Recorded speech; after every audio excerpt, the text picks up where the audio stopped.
Buenos días, soy la doctora Gabriela Negri y vamos a hablar en este teórico sobre las manifestaciones clínicas de las lesiones hipotálamo-hipofisarias.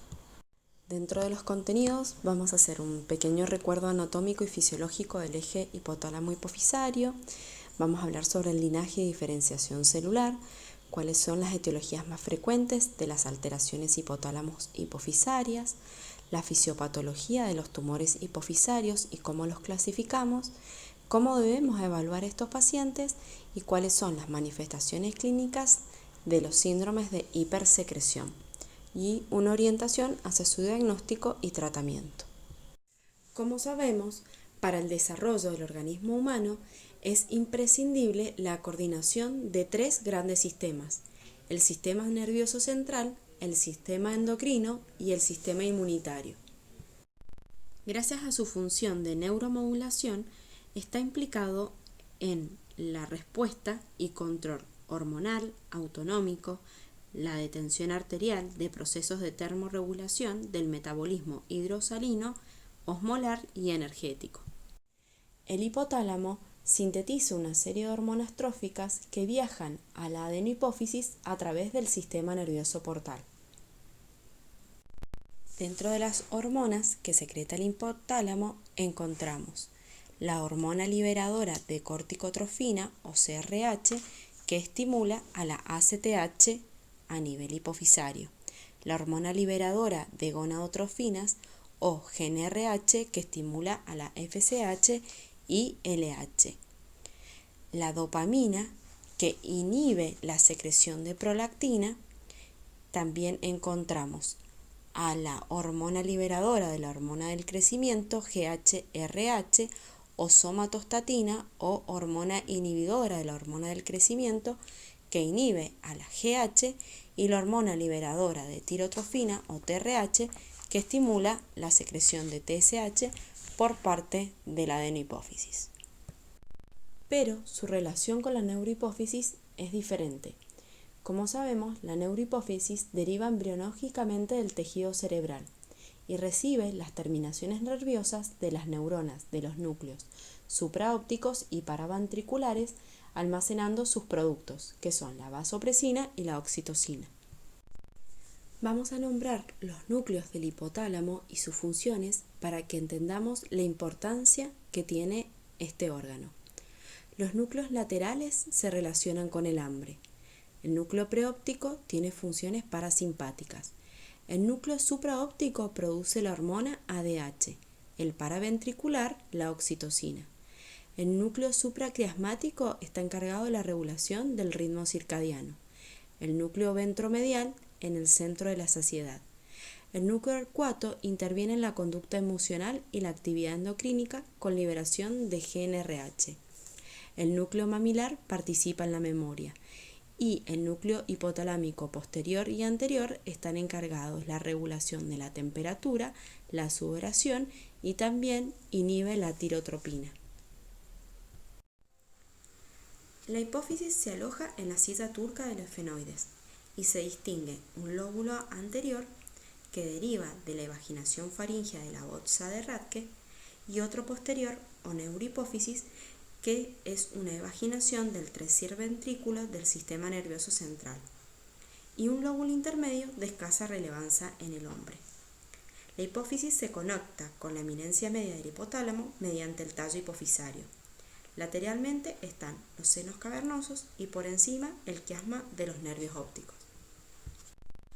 En la adenohipófisis se secreta la adenocorticotrofina ACTH, que es la hormona estimulante de la corteza adrenal. La hormona estimulante del tiroides o tirotrofina, TSH, cuya acción biológica consiste en estimular el trofismo y función de la tiroides. Las gonadotrofinas, que son las hormonas folículo estimulante, FSH, y luteinizante, LH, que son las estimulantes de la secreción y el trofismo de las gónadas femeninas y masculinas, tanto en el aspecto hormonal como en la formación de sus células germinales, el óvulo y los espermatozoides. La prolactina, que es la hormona estimulante de la secreción láctea y prepara las mamas durante la gestación, junto con estrógenos y progesteronas, facilitando la lactancia después del parto. La hormona del crecimiento o somatotrofina, GH, que posee funciones biológicas anabólicas, diabetógenas y lipolíticas. Su acción es directa en el hígado, los músculos y el tejido adiposo, y sobre el metabolismo hidrocarbonado.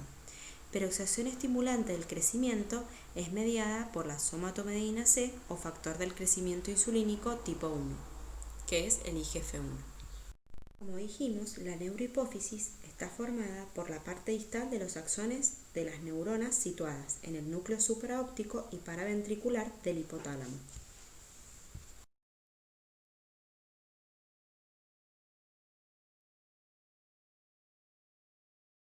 De ella se libera la ADH, que está fundamentalmente regulada por la presión osmótica de los líquidos corporales a través de las células hipotalámicas, diferentes a las magnocelulares que actúan como osmorreceptores, pero también por los cambios de volumen sanguíneo o la presión arterial que son recogidos por los vasoreceptores situados en el sistema venoso central o arterial. La oxitocina está implicada en la contracción uterina y en la contracción mioepitelial de las glándulas mamarias. Durante el desarrollo de la glándula hipofisaria existen diferentes factores de transcripción que son fundamentales para el proceso del desarrollo y diferenciación celular. Como vemos, hay tres caminos importantes de diferenciación celular y de inmunoperfil. El que se dirige hacia la diferenciación corticotropa, el que se dirige hacia la diferenciación gonadotropa y el que se dirige hacia el linaje del PID1, que posteriormente dará lugar a los somatotropos, lactotropos, tirotropos y algunos adenomas pluripotenciales. Las alteraciones hipotálamos hipofisarias pueden producirse por diferentes lesiones que lo afecten, desde tumores o anormalidades del desarrollo embrionario, como por ejemplo el craneofaringioma, traumatismos, radiaciones o cirugías, patologías infiltrativas como la sarcoidosis, metástasis o infiltraciones leucémicas, alteraciones vasculares como isquemias o infartos, o alteraciones genéticas como en el caso del síndrome de Kallmann. Dentro de la fisiopatología de los adenomas hipofisarios, estos se deben a mutaciones en genes supresores de tumores o en oncogenes. Dentro de los genes que tienen aumento de su función, vamos a encontrar al GenAs, a la ciclina D1 o al HRAS, que regulan múltiples vías de traducción celular y de proliferación. Tanto la ciclina D1 como el HRAS se relacionan con tumores más agresivos y algunos de ellos van a desarrollar carcinomas hipofisarios. Y dentro de los genes que van a tener descenso de función, vamos a encontrar el MEN1 principalmente y el retinoblastoma. Como sabemos, la proteína G está implicada en la traducción de señal y la proliferación celular. En los tumores hipofisarios, principalmente en los adenomas productores de células somatotropas, hay una mutación del gen GenAs.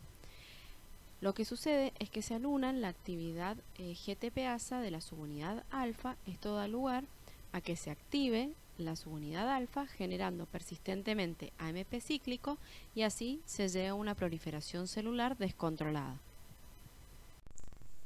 También se han identificado mutaciones de ganancia de función, como por ejemplo en la peptidasa específica de ubiquitina 8 en los adenomas corticotropos. La ubiquitinación es una modificación posttraduccional reversible que regula la estabilidad de diversas proteínas. Estas son identificadas y degradadas mediante el sistema de proteosomas en los liposomas. La USP8 es una desubiquitinasa que lo que hace es eliminar parte de la ubiquitina e impide así la degradación de ciertas moléculas. Mutaciones de la USP8 produce una activación elevada de la desubiquitinización y una señalización constante del receptor de factor de crecimiento epidérmico. El factor de crecimiento epidérmico tiene actividad mitogénica en las células hipofisarias y tanto él como su receptor, al ser sobreexpresados, especialmente en los tumores no funcionantes o corticotropos, producen una proliferación desmedida de las células con el consiguiente adenoma.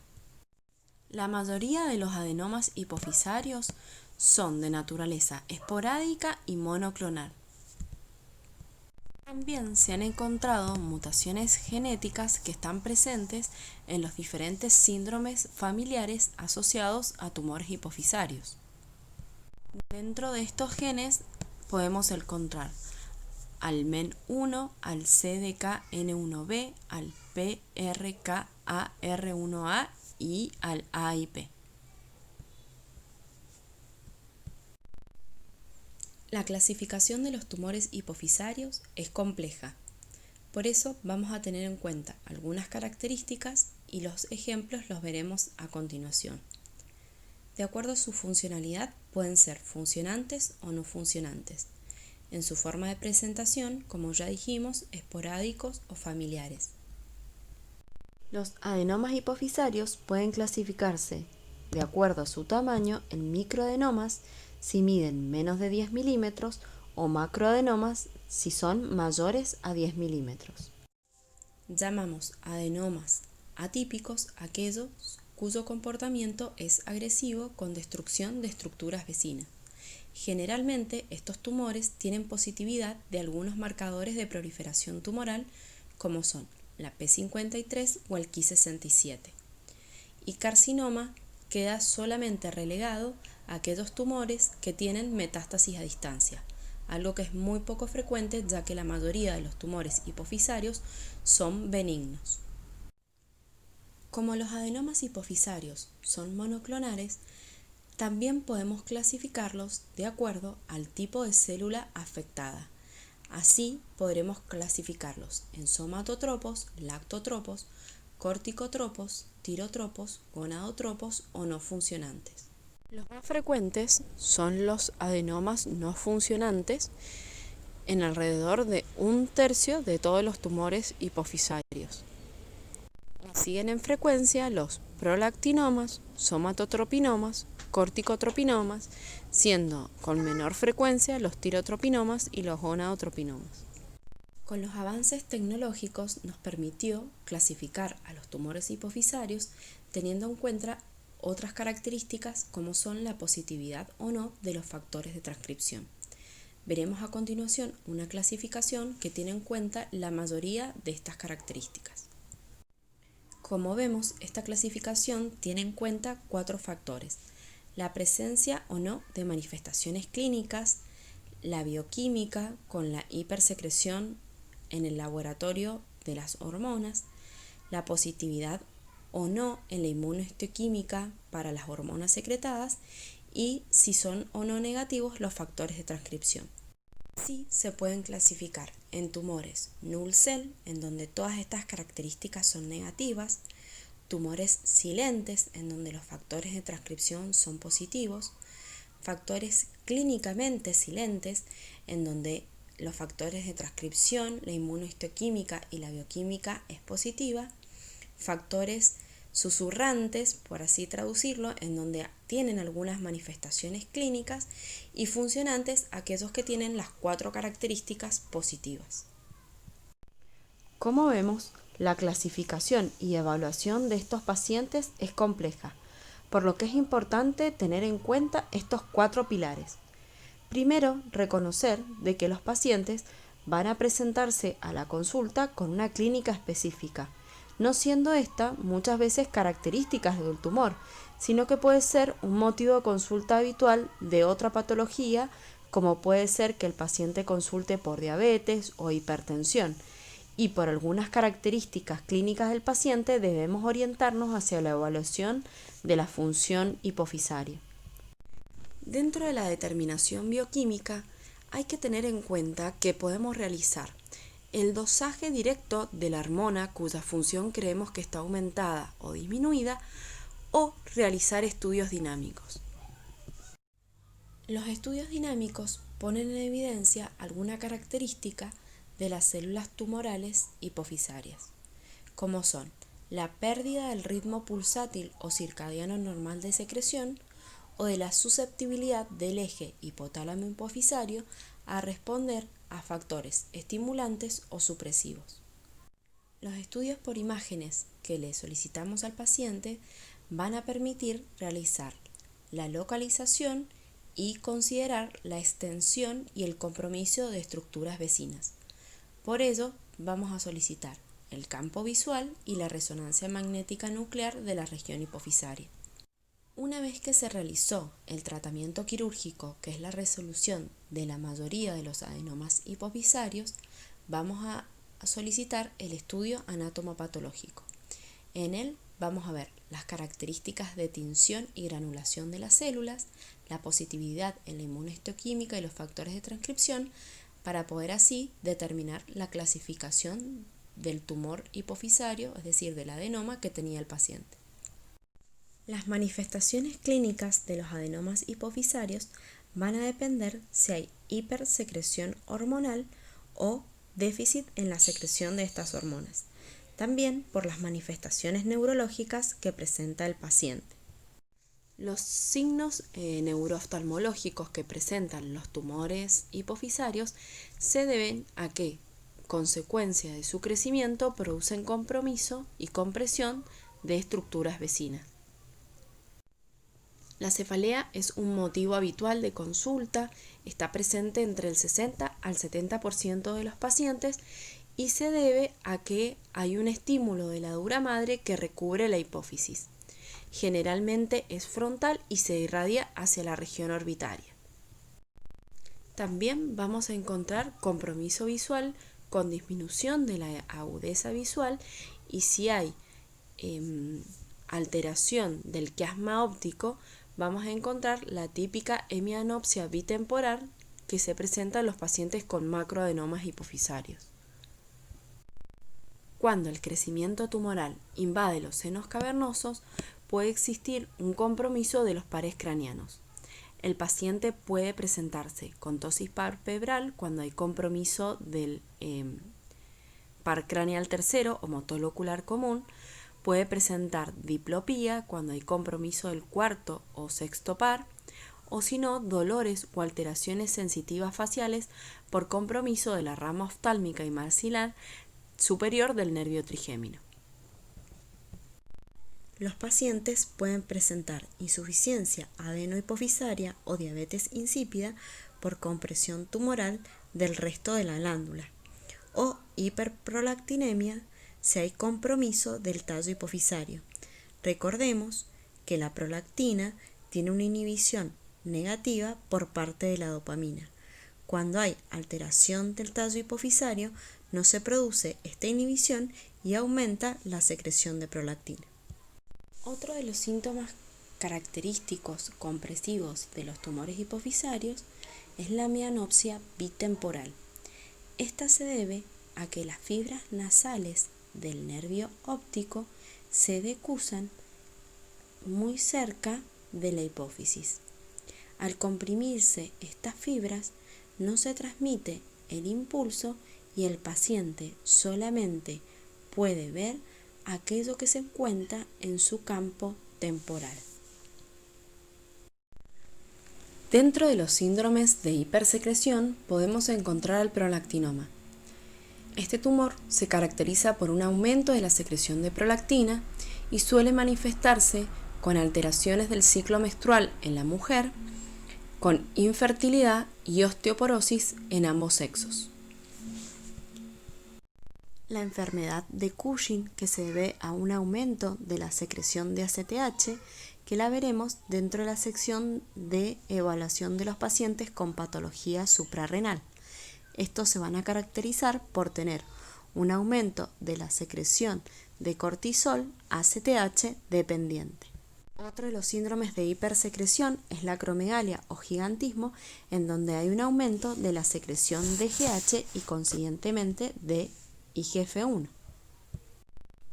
Los gonadotropinomas, que se desarrollan a partir de células gonadotrópicas, son tumores no funcionantes o hormonalmente asintomáticos. Con frecuencia se presentan como masas clínicamente no funcionantes no asociadas a elevación de las gonadotropinas séricas. Su diagnóstico se realiza por los síntomas de compresión que producen y cuando se realiza la extirpación quirúrgica presentan inmunomarcación positiva para FSH o LH. Los pacientes con tirotropinomas presentan síntomas de crecimiento tumoral asociado a los síntomas comprensivos y sobreproducción hormonal, con TSH elevada, T4 y T3 elevadas. Clínicamente van a presentar los síntomas del hipertiroidismo como palpitaciones, arritmias, pérdida de peso, temblor y nerviosismo o bocio. Es una entidad muy poco frecuente. Para completar el estudio de los síndromes de hipersecreción, les dejo un review que se publicó este año en el New England Journal of Medicine que habla sobre los tumores hipofisarios y las endocrinopatías correspondientes. Las lesiones hipofisarias pueden presentarse como síndromes de hiposecreción. Estos, de acuerdo a su etiología, pueden ser agudos, en donde la clínica es muy llamativa y generalmente el paciente requiere internación en unidades de cuidados intensivos, representando una emergencia endocrinológica en el caso, por ejemplo, de la insuficiencia adrenal o del hipotiroidismo central, constituyendo muchas veces un coma mixedematosa o una crisis adrenal aguda. Crónicamente, su presentación es mucho más solapada, por lo que se necesita una alta sospecha para su diagnóstico. El cuadro de hipoprolactinemia solo toma relevancia en el contexto de la lactancia. El déficit de ACTH va a poner de manifiesto una insuficiencia adrenal. En este el paciente va a tener pérdida de peso, astenia, vamos a ver un poco más de la clínica a lo largo del cursado, pero es importante destacar que solamente va a presentar déficit en la secreción de glucocorticoides, ya que estos son los que principalmente dependen de la regulación a través de la ACTH. No va a tener hiperpigmentación ni alteraciones hidroelectrolíticas típicas de la insuficiencia adrenal primaria. El déficit de GH toma relevancia principalmente durante la infancia, en donde el paciente va a tener alteración en la talla y en la velocidad de crecimiento. Como la GH está implicada también en el metabolismo de la glucosa, los pacientes pueden presentarse con hipoglucemias. Otra manifestación que es más típica en el adulto son las alteraciones en la distribución de la grasa, de la masa muscular y la disminución en la energía vital del paciente. El hipogonadismo, secundario a la afección hipofisaria, es de tipo hipogonadotrófico, es decir, que va a presentar testosterona o estradiol disminuido, ya sea en hombres o mujeres, asociado a LH y FSH también bajas. Clínicamente se va a presentar como alteraciones del ciclo menstrual, principalmente amenorreas o dificultades para concebir, ya sea esterilidad o infertilidad. También van a presentar alteraciones óseas clínicamente evidenciables como osteoporosis secundaria. Si esta se presenta en la infancia, los pacientes van a tener ausencia del desarrollo puberal. El hipotiroidismo central se diagnostica por la presencia de una T4 libre y T3 bajas asociadas a TSH baja. También puede ser normal, la cual estaría evidenciando una falta de respuesta al déficit de las hormonas periféricas. Principalmente se presenta con caída del cabello, constipación, astenia. Y la diabetes insípidas, que es secundaria a una disminución de la ADH. Recordemos que esta hormona se secreta a nivel de la neurohipófisis, por lo que en su déficit debe estar asociado a alteraciones del tallo hipofisario o en la neurohipófisis propiamente dicha. Se presenta como poliuria asociada a polidipsia. Como explicamos previamente y como vamos a ir viendo a lo largo del cursado, muchos de estos déficits se van a diagnosticar con el dosaje de la hormona basal, como puede ser, por ejemplo, el caso del dosaje del cortisol matinal, de T4 libre, T3, ACTH y TSH. Pero existen otras enfermedades, como puede ser el déficit de GH o la insuficiencia adrenal central, en el caso de que no nos den dentro de los límites típicos de diagnóstico la necesidad de realizar pruebas de estímulo. Para completar el estudio de los síndromes de hiposecreción, adjunto un artículo publicado en Intramed que habla de las probables etiologías, las manifestaciones clínicas y tratamiento de los mismos. Dentro del tratamiento de las alteraciones hipófiso-hipotalámicas, de acuerdo a la causa, será cómo se instaurará el mismo. En el caso de tumores hipofisarios asociados a hipersecreción, en la mayoría de los casos, a excepción del prolactinoma, el tratamiento sería quirúrgico. Aquellos que no presienten respuesta al tratamiento quirúrgico de los adenomas hipofisarios o tengan recidivas locales o imposibilidades de resección, podremos asociarlos a tratamientos médicos. La radioterapia es también una opción en estos pacientes. Hay que tener en cuenta los efectos adversos que pueden presentar. Pero lo más importante siempre es recordar que debe hacerse el reemplazo de los déficits hormonales, ya sea aquellos consecuencias al tratamiento quirúrgico o en la radioterapia, o los secundarios a las alteraciones por compromiso de las células no tumorales que han sido comprimidas por el tumor. El reemplazo hormonal debe ser escalonado. Primero se debe siempre reemplazar el déficit de ACTH con hidrocortisona, ya sea endovenoso o bioral, de acuerdo a las características del paciente.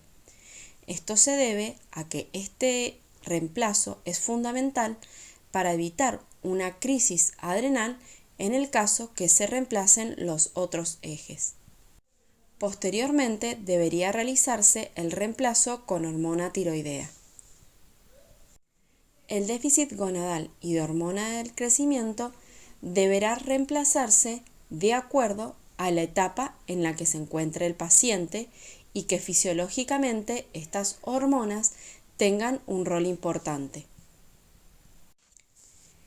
En los pacientes adultos no estaría indicado el reemplazo, ya que fisiológicamente estas hormonas disminuyen, como por ejemplo en el caso de las mujeres posmenopáusicas. El déficit de ADH es fundamental para evitar la diabetes insípida. Tengamos en cuenta de que si el paciente presenta alguno de los otros déficits, muchas veces los síntomas de poliuria y polidipsia estarán enmascarados, por lo que al reemplazar los otros ejes se evidenciarán y ahí comenzaremos el reemplazo. Por lo tanto, reconocer la anatomía, fisiología, desarrollo y función del eje hipotálamo-hipofisario es fundamental para comprender las manifestaciones clínicas de su afección. Las etiologías de las afecciones hipotálamo-hipofisarias son variables, aunque presentan manifestaciones clínicas típicas que nos pueden orientar a su diagnóstico. La fisiopatología de los tumores hipofisarios, reconociendo los genes implicados y sus alteraciones, nos permiten clasificar a los tumores y nos orientan hacia el estudio de los mismos. Es fundamental reconocer las manifestaciones clínicas y relacionarlas con la afección de cada eje. Esto nos permite un diagnóstico temprano y un tratamiento oportuno para evitar las complicaciones del paciente. El diagnóstico de la patología hipotálamo-hipofisaria es compleja. No solamente hay que tener en cuenta las determinaciones basales hormonales, sino realizar pruebas dinámicas que ponen en evidencia la falta de respuestas fisiológicas a los estímulos. El tratamiento no solo irá dirigido a la patología de base, como por ejemplo la extirpación quirúrgica de alguna lesión estructural, sino al reemplazo hormonal. Recordar que este debe ser escalonado para evitar desencadenar crisis agudas y que será acorde a la edad y situación clínica de cada paciente. Debemos educarlo respecto a que el tratamiento será de por vida y que se ajustará respecto a, por ejemplo, si el paciente presenta alguna enfermedad concomitante o si tienes deseos de fertilidad. En base a todo lo visto, vemos que las manifestaciones clínicas de las patologías hipotálamo-hipofisarias muchas veces se presentan de forma insidiosa y el diagnóstico solo se hará con una alta sospecha clínica, por lo que es importante que ustedes reconozcan estas patologías porque el tratamiento va a salvar la vida del paciente. Muchas gracias.